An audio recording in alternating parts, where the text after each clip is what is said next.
Ladies and gentlemen, welcome to today's episode of This News is Really Old and Why You're Telling Us Now. In this episode, something that was posted a few days ago, but I still wanted to discuss nonetheless. Today, we're going to be talking about what is going to be possibly happening to GTA Plus and the early access that people might be getting for future DLC vehicles. Something that was to be expected, but let's go over the, quote by Test 2, as per usual. Rockstar added a few tunable vehicles and pieces of code to allow them to enable a total of 10 vehicles as early access for GTA Plus members.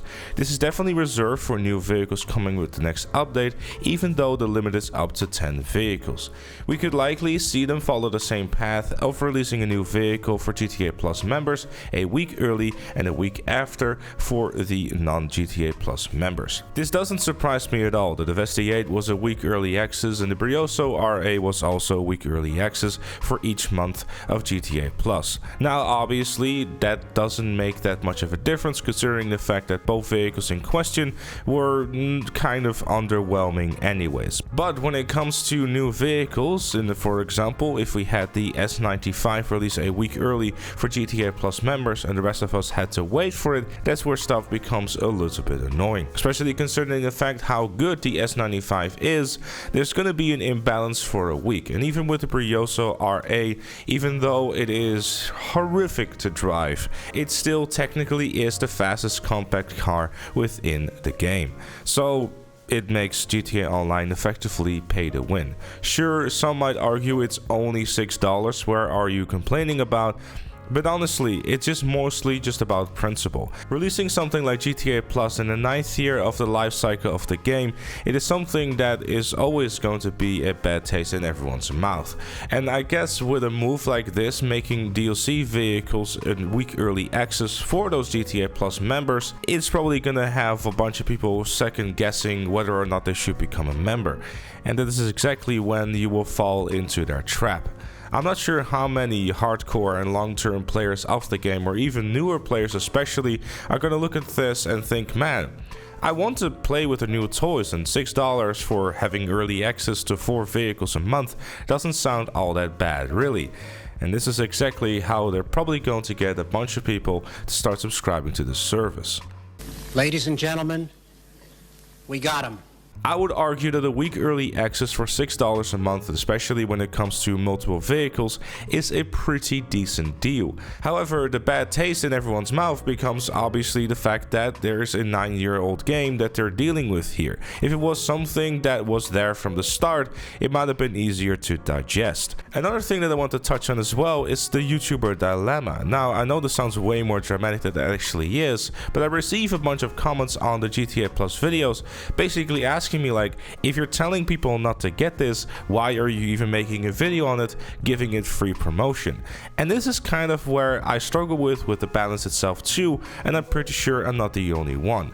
As a YouTuber who covers GTA Online, if there's something new in the game or something that is going around or happening within the game itself, there's obviously something that I have to cover because it is my job. It is my job to inform people so you can make your informed decision whether or not this is something that you should or should not be getting. Me uploading a video that gets 10,000 views will allow me to also tell those 10,000 people who have watched the video like, this is what's included. I personally don't find it worth it, but it's your money at the end of the day. I don't personally think that as someone who makes videos should be telling people, okay, you should do this with your own money. I can just give you my own personal thoughts, I can give you my own personal advice, and then it's really up to you whether or not you want to spend the $6 a month on a service that thus far is very underwhelming. Now obviously I can do only so much to discourage people from getting GTA Plus. But at the end of the day, if someone is going to see this service, is a new player, it becomes more appealing. And I think that's where most of the people that are subscribing to the service are subscribing for, because they are newer players. So stuff like this becomes appealing. And this is where the biggest dilemma really is. You want to inform those newer players whether or not it's worth it, as well as the longer term players. But on the flip side, if you don't upload it, you won't promote it, but you will also miss out on informing people. So it's a really conflicting thing. Personally, I'm on the side of just showing people what is included, then giving my opinion and just informing people whether or not something like this is worth it.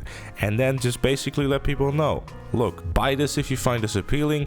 I don't think it's worth it, but at the end of the day, it's your money. And I think the cruelest thing about it all is the fact that does it even matter if we complain about it as much as we do?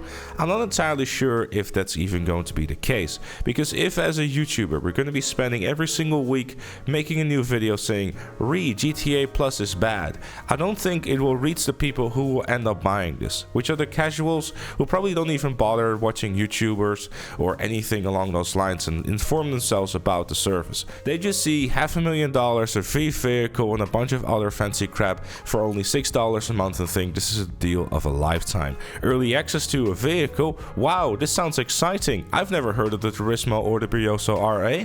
Why would I not want to get this? And that is exactly what happens, and people will just eat it up like sweet, sweet candy.